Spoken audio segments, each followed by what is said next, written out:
Hello, everyone.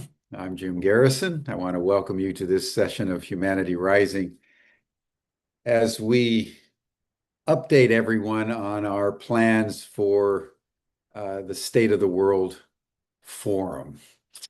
And I'll be joined in a few minutes by my partner in these matters, Tom Eddington, who you all know is the co-convener of Humanity Rising. But I wanted to start with some reflections on the importance of such an event in a place such as Washington, which is where we plan to host the State of the World Forum between December 14th and 18th of this year at the Omnishorm Hotel.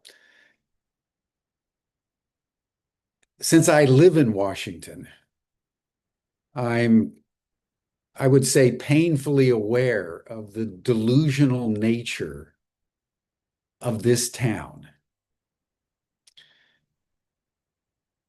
It's delusional in the following way. Everything in Washington is about power and proximity to power. That is the currency here.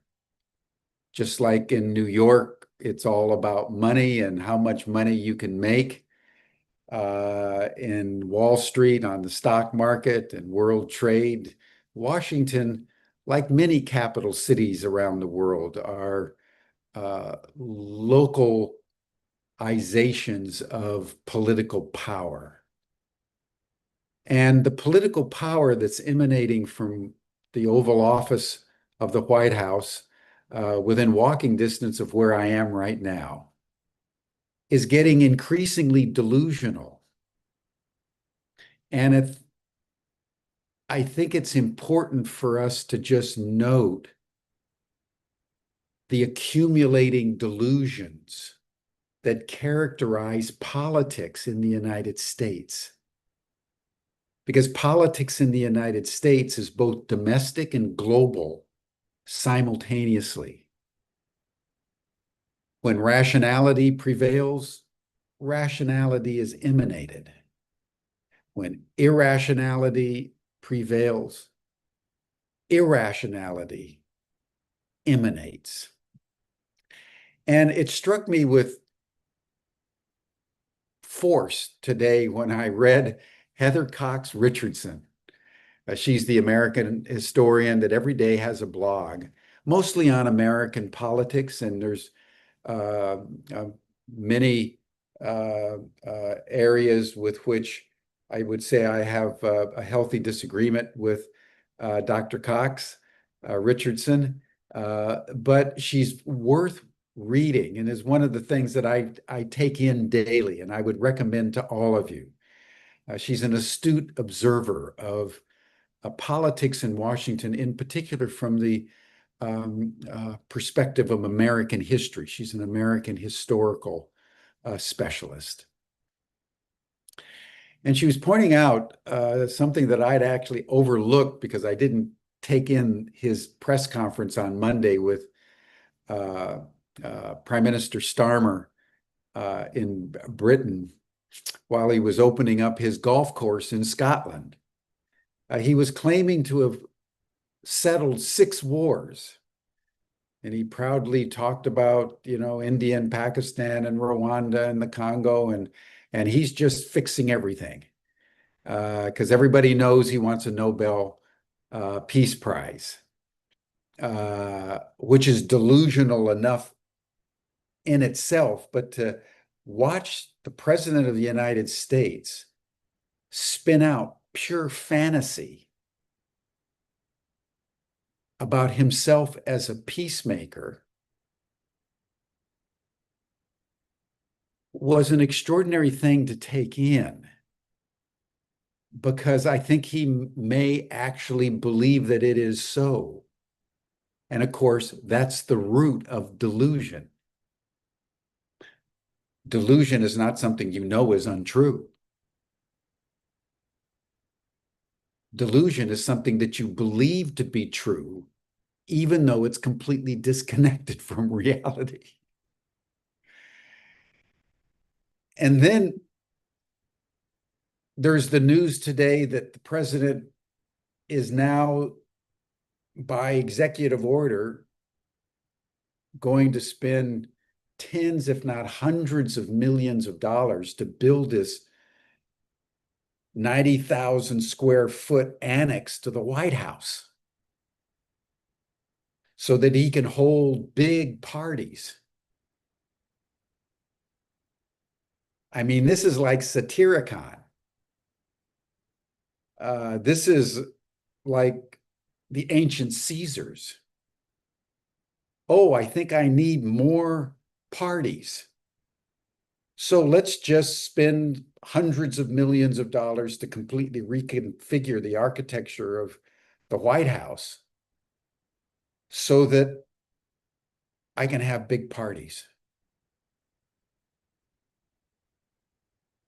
When I was talking with Tom earlier, a few minutes ago, he was reminding me that Trump, remember, he got this $1 billion jet, a flying palace from the Emiratis when he was over there in the Emirates. It was his first trip as president of the United States for the second time. He went to Saudi Arabia and Dubai and the Emirates, et cetera, and they gifted him a $1 billion 747 jumbo jet that had been designed as a palace.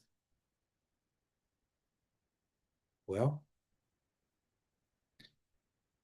the Pentagon just earmarked another $1 billion to refurbish to Trump's satisfaction the $1 billion jet he was just gifted, which was already designed as a palace by people who know palaces. While simultaneously he's conniving with the Israelis to deepen the genocide. And he's completely lost track of the plot in Ukraine. And he's preparing for heightened confrontation with China. And he's just announced tariffs for almost every country in the world. Just contemplate for a moment the architecture of Trump's mind.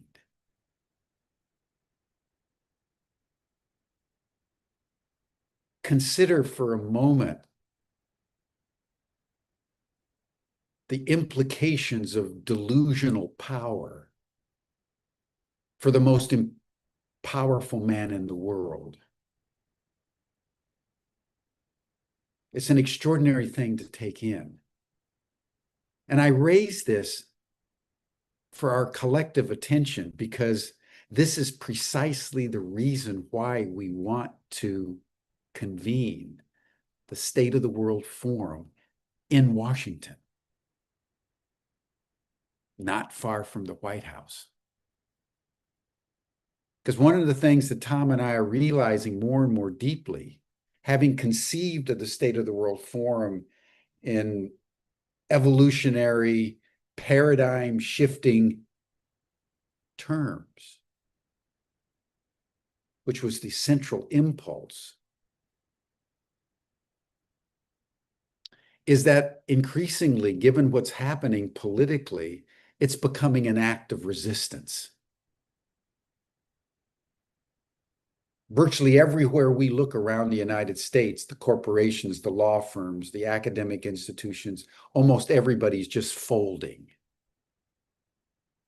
DEI, diversity, equity, and inclusion programs are being eviscerated and are disappearing en masse. The clampdown on the academic institutions and the public square about anything that challenges the genocide in Gaza is stamped with anti-Semitism and is illegal.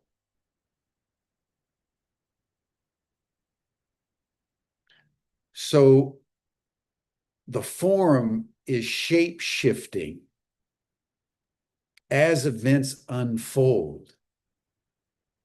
And as Shakespeare said, no great act was ever done for a single reason, and we're beginning to take in that there are layers now of importance for convening a conversation like we seek to convene in Washington, D.C., as at least one place over a few days, which will simply engage in truth speaking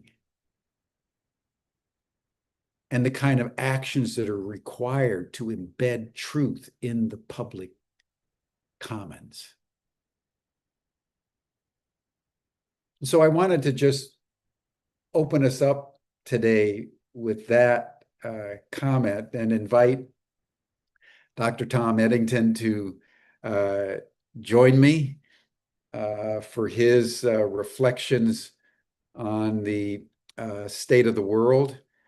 And then we'll move into describing what it is that we have planned. It's a very, very exciting moment for humanity, for all of us. The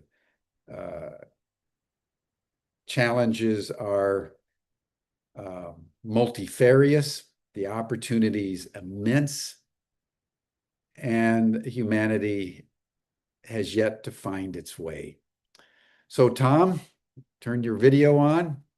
Welcome, and let's just start by you just reflecting on my opening in your own way, and then we'll dive into the forum. Yeah, thank you, Jim. I like you. I'm a very avid reader of Heather Cox Richardson. I've got a couple of other folks that I follow on a daily basis, and what I'm finding over the last 6 months is that I really need to be in the right mindset before reading the news. And I've had to limit my diet of where do I get information from. And I've now gotten it down to just a couple of people. And it's hard for me because I'm a very curious person. I love to learn. I love to explore and to find myself having to limit the publications that I historically would have gone to because of their capitulation, because of the bias, the editing, the things that they've undertaken. It's been hard to let them go. And I've had conversations with people who are at publications like the New York Times and have shared my observations and gotten very serious pushback. Um, and it's difficult to watch so many people in my life, professionally, personally, who have fallen prey to the misinformation that's out there. So, I want to celebrate what we're attempting to do with the State of the World Forum, where we're holding it as a platform for truth, and we're going in with an open mind that the discovery of truth is not an easy undertaking. Yeah, share with everyone, Tom, what you found out about the oil companies funding the anti-trans movement, shall we say, in the alt-right, because I think that still reverberates in my mind as kind of such off the chart cynicism and corruption that I think people would benefit from you sharing that. Sure. Yeah, happy to share. So, it's out of the old playbook from the tobacco industry over the last 50, 60 years that other industries and other corporations have picked up that playbook. And so, the petroleum industry knows the game is over. It's known it's been over for decades and has continued to try and find ways to manipulate the political system, to manipulate the economic system, to manipulate the media, and in the way that society holds the industry. And in the run up to the election last year, they committed $1 billion to help get President Trump elected. And for that $1 billion, he's essentially given them carte blanche. But they weren't happy to just sit with, all right, we have the ability to to dismantle the EPA and push through any number of initiatives through executive order. They wanted to be able to persuade the American people as well. And one of the ways that they've done that is to pour tens of millions of dollars into creating this controversy around transgender people in America. And have literally, 3, 4 years ago, it wasn't an issue by and large in American society. And with the tens of millions of dollars that have gone into the transgender issue here in the country, there were 450 pieces of legislation at the state and the local level in 2024. In 2025 already, we've seen over 850 pieces of legislation at the state and the federal level against revealing, tearing away rights of people in a transgender community. It's extraordinary, but it's been highly effective in getting our attention away from the reality of climate change, and it's despicable. It's as I said, we've seen this with other industries. The tobacco industry is famous for it, but the chemical industry and other industries have played this game, and it's heartbreaking. Yeah, yeah. And just as in a parallel process, what the Israel lobby's doing around anti-Semitism, before October 7th, the mainstream universities, Harvard, Yale, Columbia, University of Chicago, Stanford, there was no discussion at all of anti-Semitism. The Jewish representation in higher learning is probably by ethnicity, maybe one of the highest out there.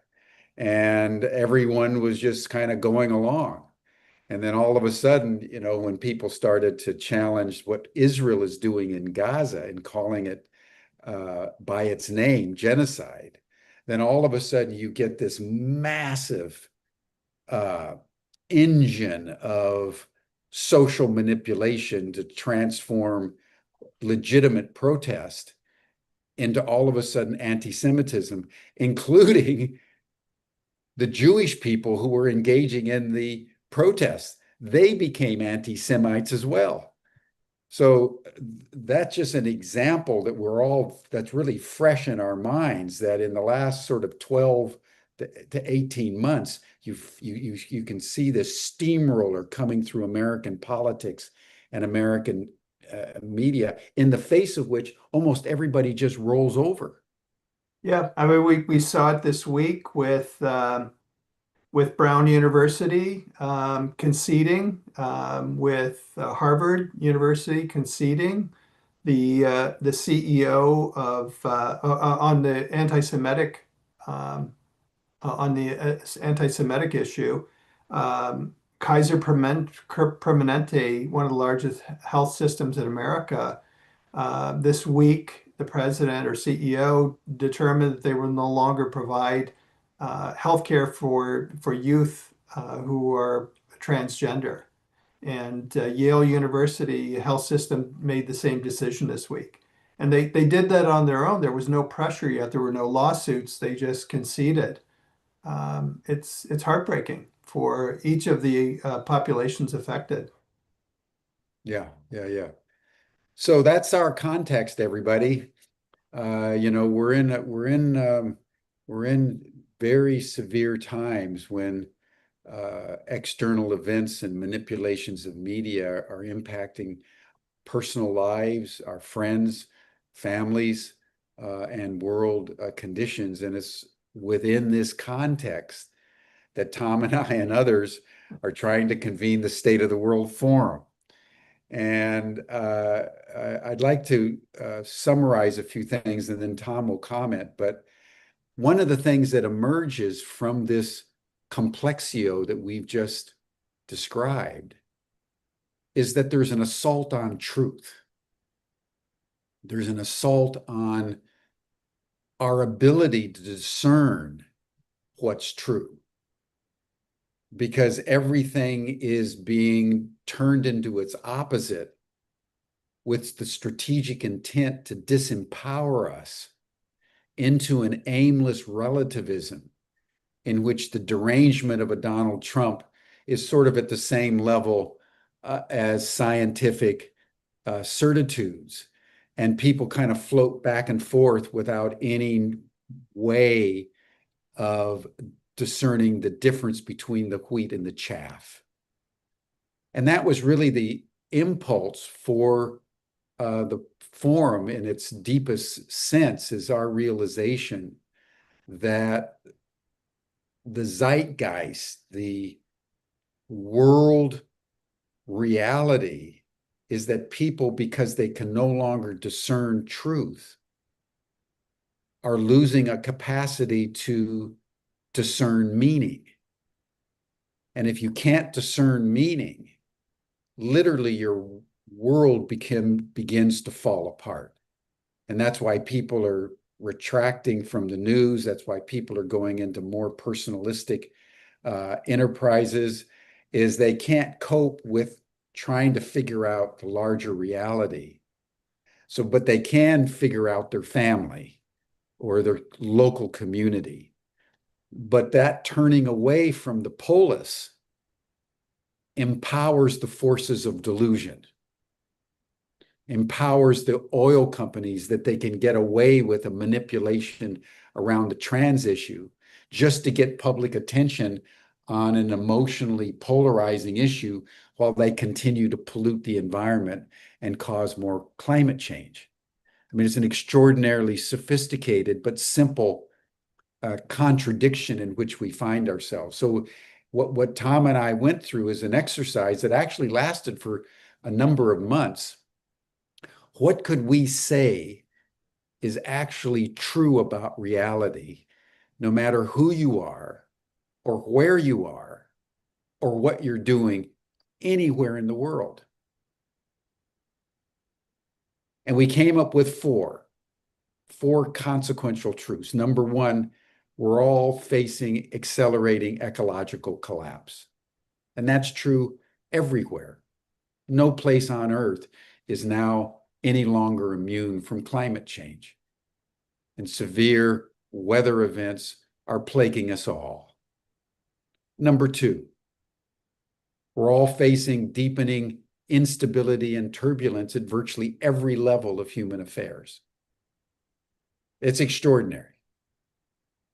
And again, not just in the United States, but in Europe and Asia and Africa and Latin America, Pacific Rim, everybody is in an unstable situation, economically, politically, socially. The impact of just social media alone has been massively destabilizing on the human condition. And then number three, we've just unleashed artificial intelligence, completely unregulated. It's now exponential. And it's reaching singularity, which means it's now operating independent of human control. And number four, we're discovering cosmic intelligences, UFOs, UAP, the ETs, as a reality on our Earth.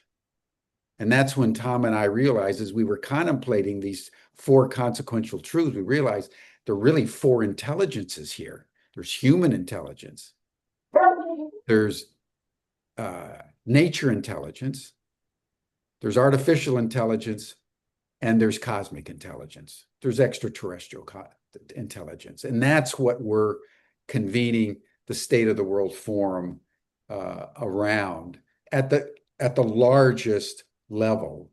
And within that context are these code red issues we enumerated as we began our program that find their place in the different truths that we'll be highlighting at the State of the World Forum. So I'll stop there, but Tom, why don't you amplify our basic gestalt in any way you would like. Yeah, I want to pick up on one point you were making at the start of your comments, Jim, that as we're seeing people starting to go inward, just focus on their families and forget about the state of the world. Part of it is as you were saying, the inability to not only connect the dots, but to even see all the dots.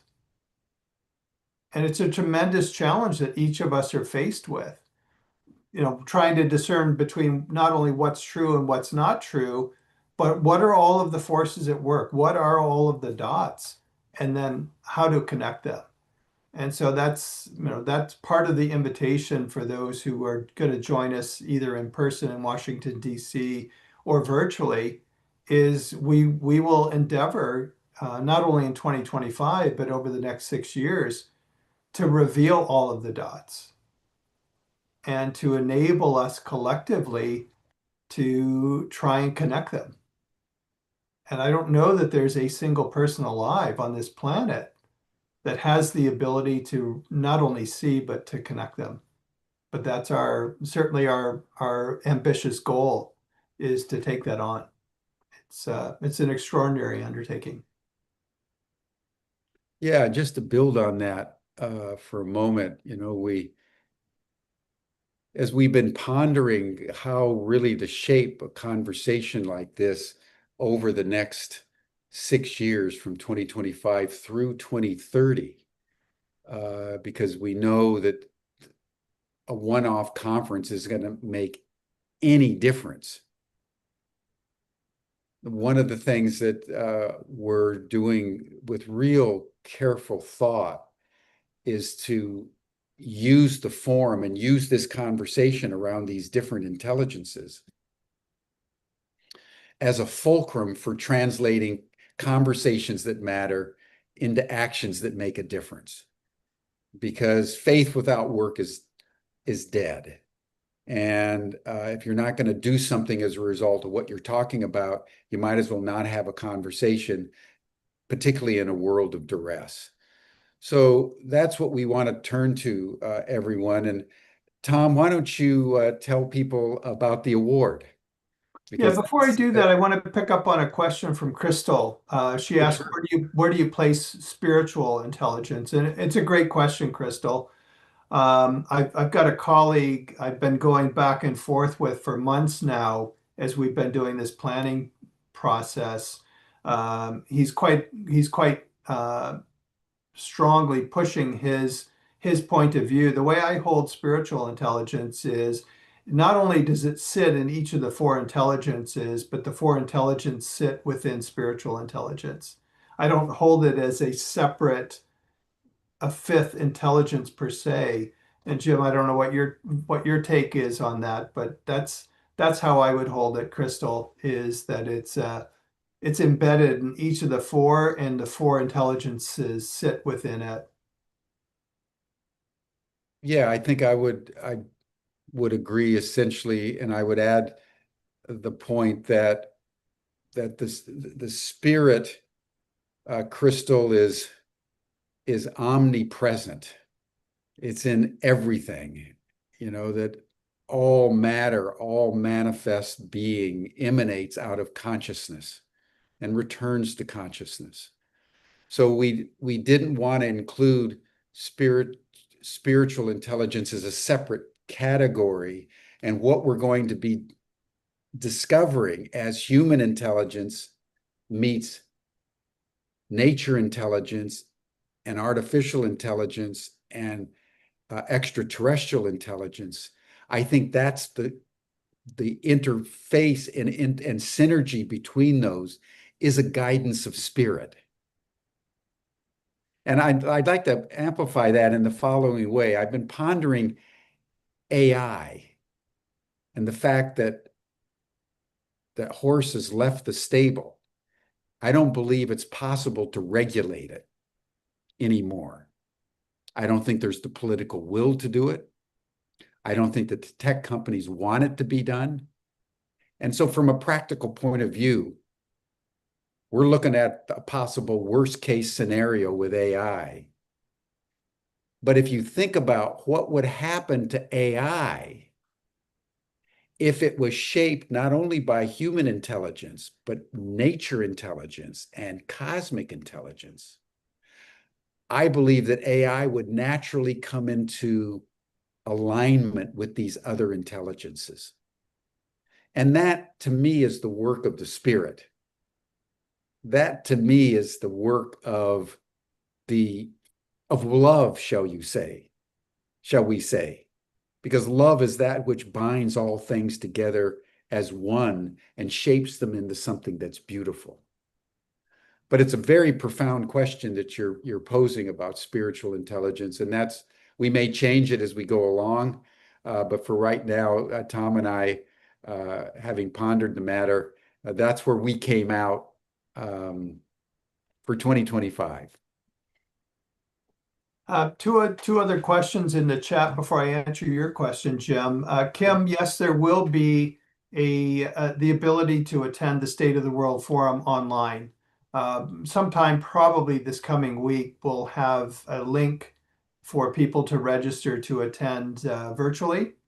We would be delighted if we had 1 million people around the world attending virtually and really having access to this conversation and to be able to contribute to it in the ways that will enable to happen. The other question was regarding the recordings of Humanity Rising on the YouTube channel. We can add in the comments section below a link to stateoftheworld.forum, so people watching it can find how to register and how to attend virtually or in person. We've got capacity at the hotel to accommodate 2,000 people. They've given us special pricing. We'd love to have as many of you there as possible. And if for whatever reason you can't attend in person, joining virtually would be delightful. Jim, to your question about the award, yeah, I'm incredibly excited to share a bit about the award. So we have this question, which is at the center of the forum for the next 6 years, which is how do we refine human consciousness to creatively respond to the challenges that humanity is facing? And we're offering an award for 2025 of $100,000 for the individual or the team. And ideally, we would like a very diverse team of people to come together in collaboration with each other and nature intelligence, artificial intelligence, cosmic intelligence, to answer that question. How do we elevate human consciousness? And the winning team will be selected and be awarded a $100,000 prize. It's amazing, and we're delighted to be able to offer that. Our ambition is that in subsequent years, it will be a larger amount, ideally as much as 1 million, and that we'll be giving multiple awards that will be by topic or issue area and in different parts of the world. And one of the criteria we're exploring is not only that the team gets the award, but they have to think through how does it impact the community that they're living in and have that as part of their criteria. So we're absolutely delighted to be able to do this. And depending on how we are with the success of our fundraising efforts, maybe we can increase the award this year. Right now, we're in the process of just finalizing all the details that we'll have on the website in the next probably 2 to 3 weeks, and we'll formally launch it. And we'll do what we can to try and increase the amount that's awarded beyond 100,000. But we've tested it with a number of people, and we've gotten great feedback that 100,000 is enough to motivate and excite people to enter the competition. Yeah, I would just add a couple of points, everyone, and that is that if you think about the impact of contemplating how human intelligence interfaces with nature, artificial, and cosmic intelligences, you realize that the main focus of the forum is not to highlight crises and solutions, which is what we normally find at conferences. We have a particular problem. Here's the solution that we want to implement.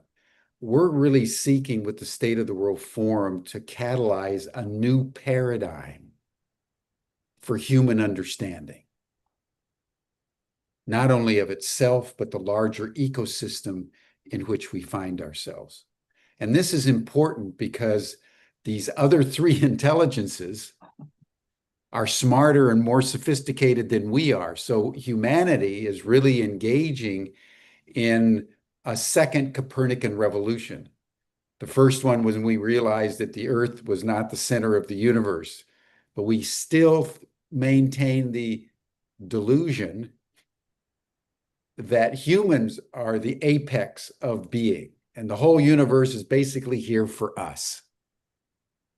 And in fact, we asserted to ourselves, nothing exists of a living nature beyond planet Earth. It's all dead, inert chemical processes, according to the scientific method. And all of a sudden, up pop the ETs. And right as we're savaging nature, we're beginning to learn that nature intelligence is incredibly sophisticated. And then we pop out with AI. We take our biological intelligence and put it into machines. The invitation here, and the reason why this is a new paradigm, is this is the opportunity for humanity to transition from this notion, this delusion, like I just solved 6 wars. This delusion that we have a right to assert supremacy over nature by coming into an alignment with nature in sacred reciprocity. So the mentality that generated the doctrine of discovery, which we're going to be talking about on Humanity Rising over the next couple of weeks, is now ready to go out into outer space. And the State of the World Forum is trying to insert into the global commons a whole new way of understanding reality. And one of the focal points is going to be among the youth. We're going to have a lot of youth at the State of the World Forum, a lot of indigenous people. And imagine if we can get the next generation of young people growing up thinking about the 4 intelligences and honoring the spiritual intelligence that binds it all. That would be a seismic shift in human epistemology and in human consciousness, which is exactly what we need to solve our problems. So anyway, I thought I would just add that notion about the sort of I would say the philosophical underpinnings of the award, Tom. And have there been any other questions you've noted or anything else? Well, I wanted to pick up on something you were just sharing and just share it with the audience that, as Jim was just saying, as you're, registering to join us in person or to join us virtually, it's an invitation and a caution that you need to be prepared to join into this conversation with the ability to be comfortable in the uncertainty of not knowing. This is a 6-year conversation on how do we affect that paradigmatic shift for humanity. And coming in with certainty that you have the answer, that you know how it's going to happen, I would caution and invite you to leave that behind and come into the conversation with an openness. Come into the conversation with the willingness to allow your ego to be dissolved. Come into the conversation with not only the hope and expectation, but the willingness to have your consciousness expanded. That's the invitation. That's the requirement if we're going to have the paradigmatic shift that humanity needs, that the planet needs, that all sentient beings need.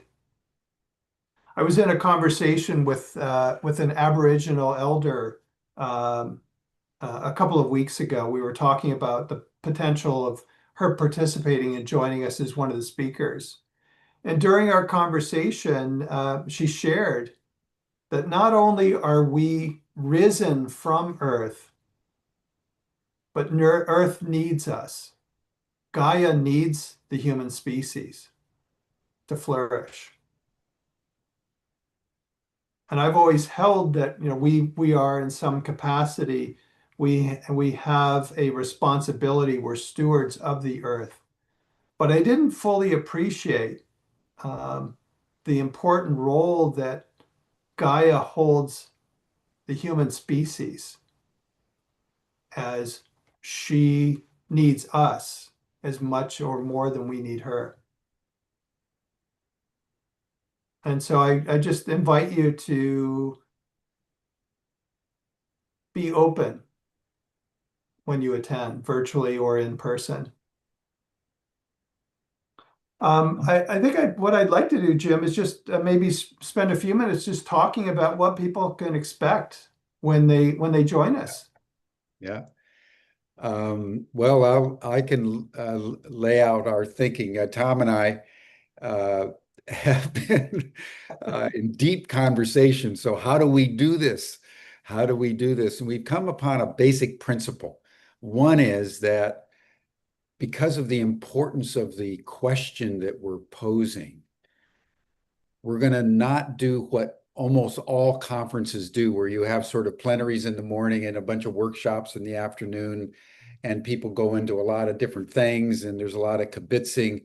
And that's a wonderful thing to do, but it doesn't shift the paradigm.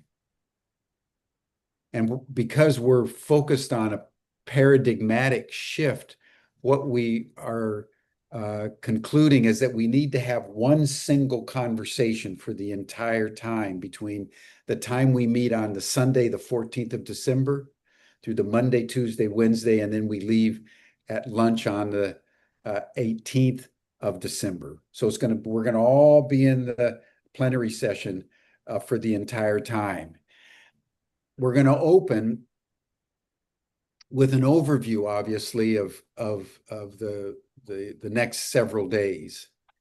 And that will be contained within an indigenous ceremony and ritual of consecration for our time together.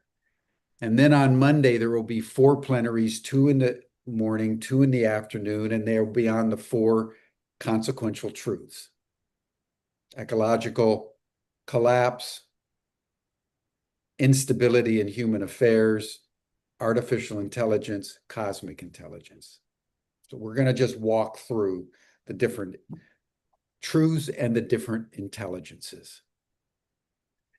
And then on Tuesday, we're going to really open up nature intelligence and cosmic intelligence.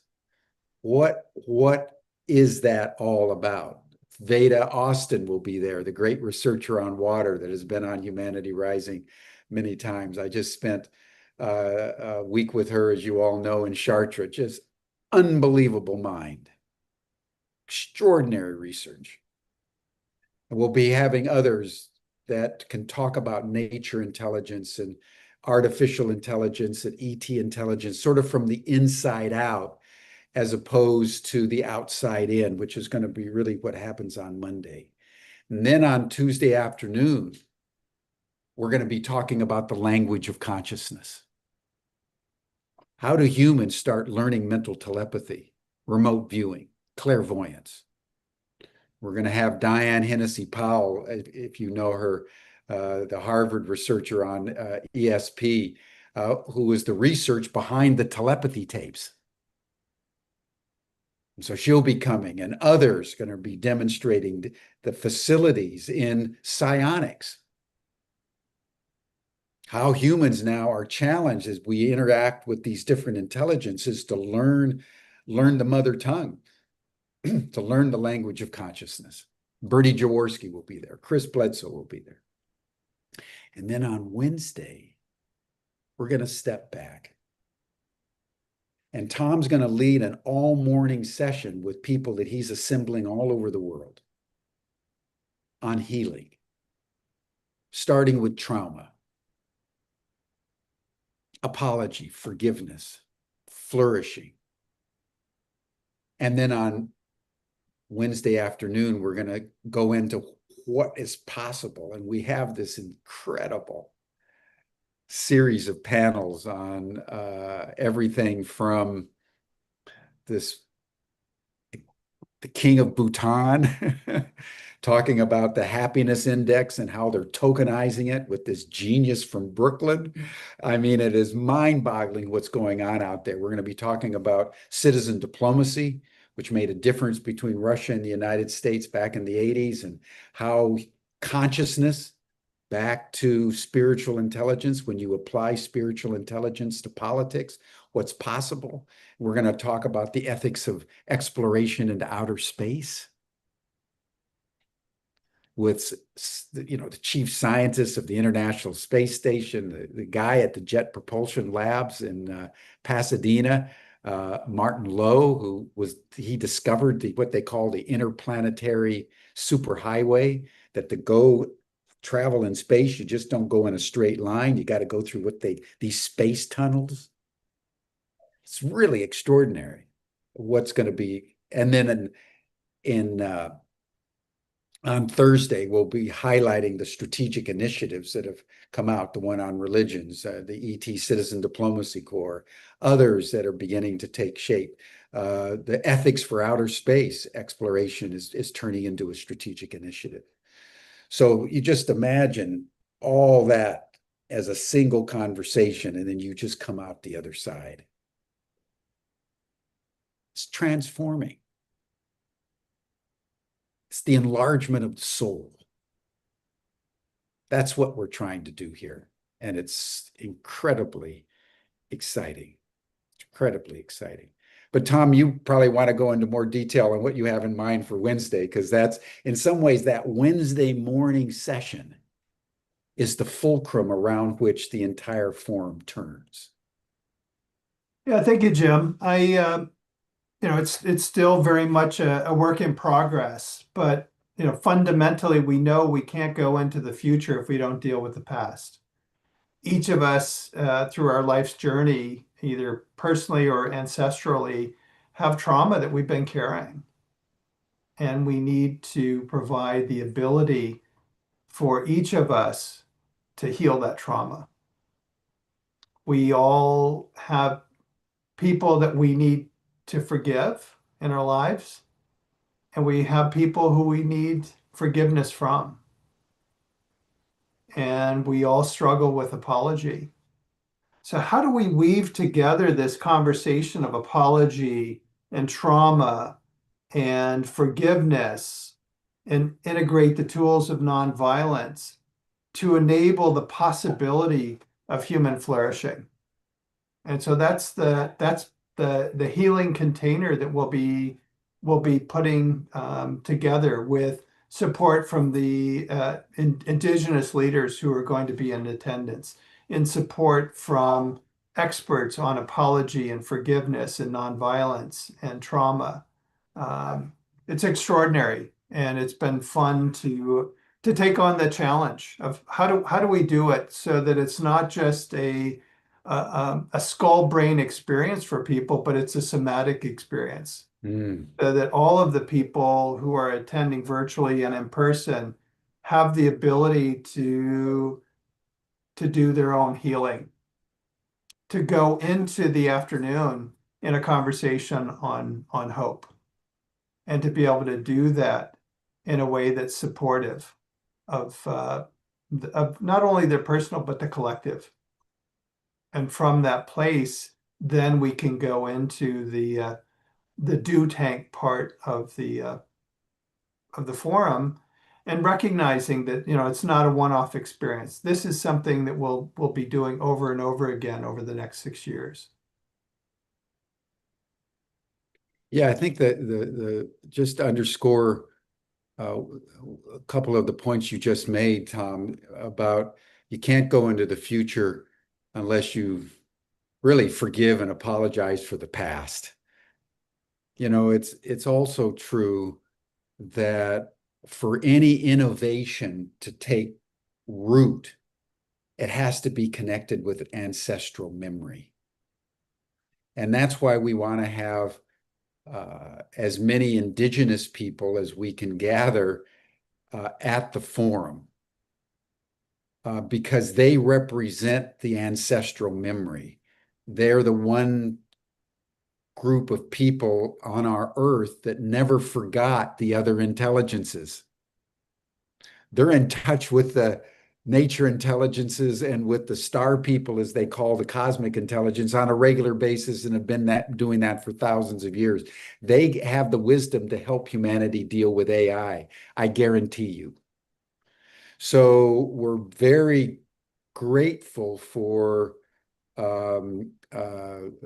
one particular donor that is making possible bringing 50 indigenous women and youth from around the world, and then other donors that are bringing other groups of indigenous and youth, because it's the indigenous that hold the past, and it's the youth that are living the future.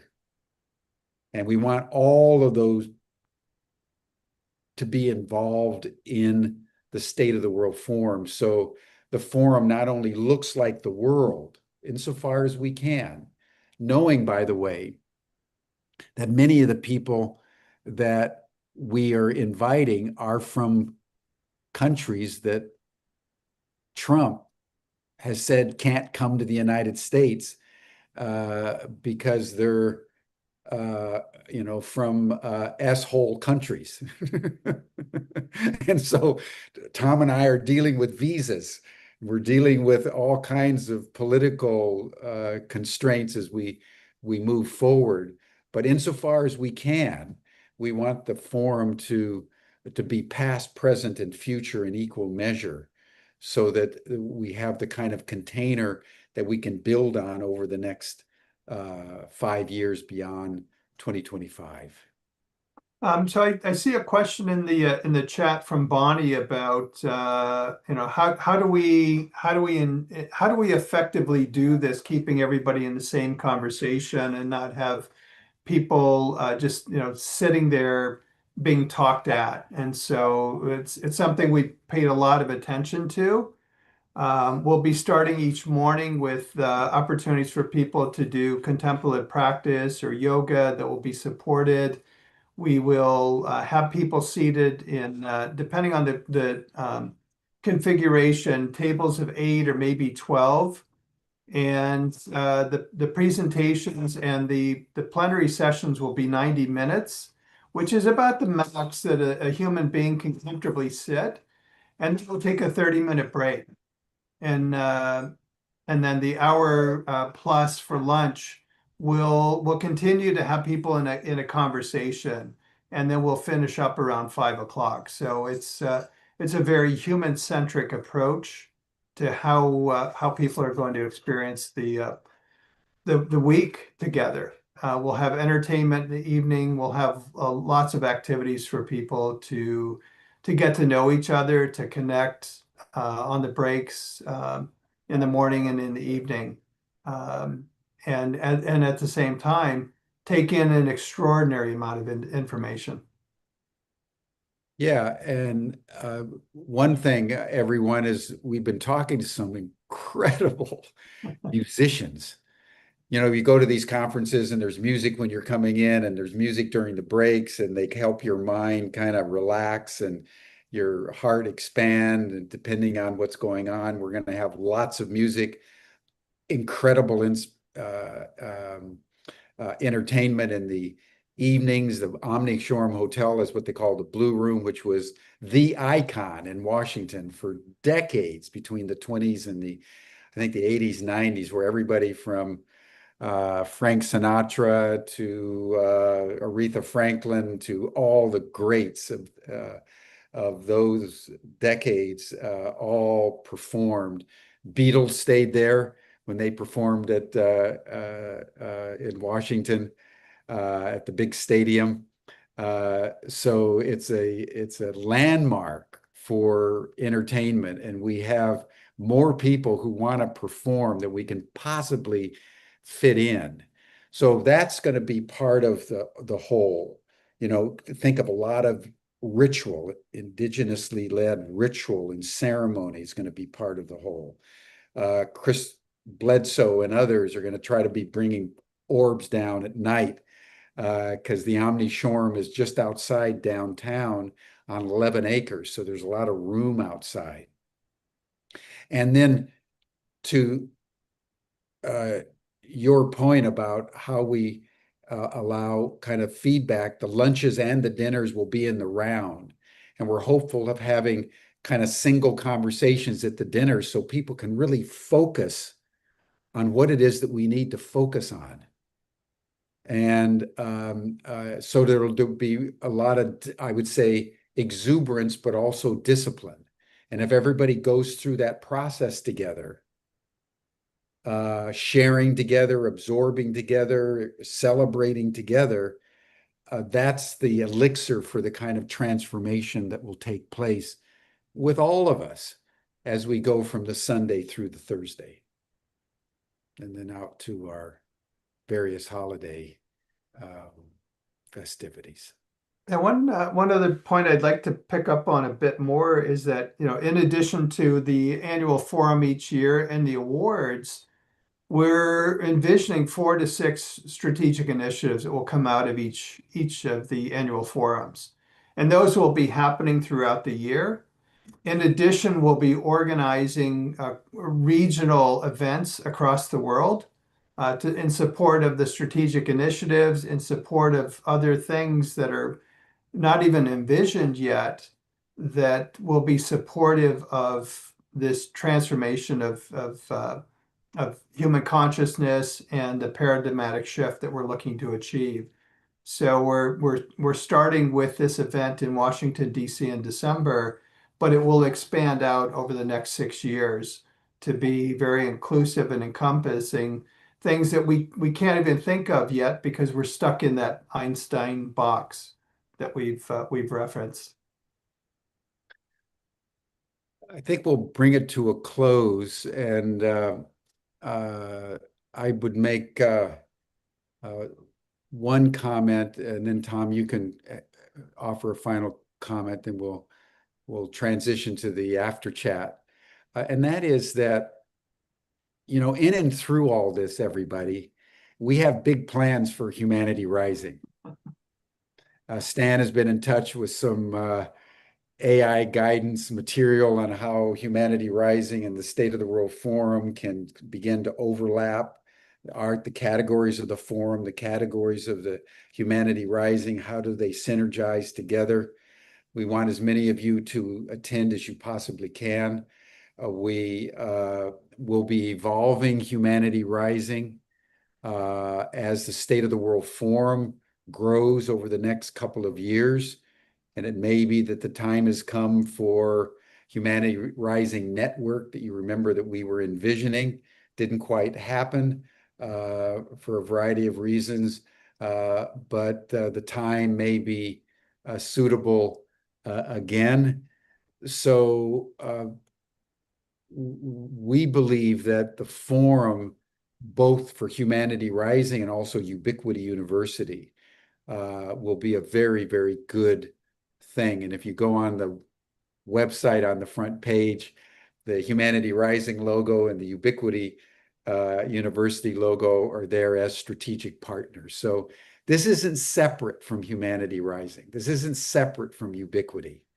This is integral to everything that we're doing to enable humanity at this critical moment in our evolutionary journey to rise together to a new consciousness. So, Tom, final thought?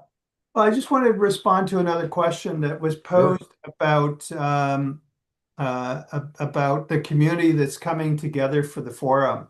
And one of the things we're exploring is a technology platform that would allow all of the attendees prior to the forum to connect with each other, get background, their bios, their contact details, so that people aren't spending their time at the forum trying to find or locate people or learn about each other, but also so that this community, both virtually and in person, stay connected throughout this 6-year journey and support each other and help move things forward.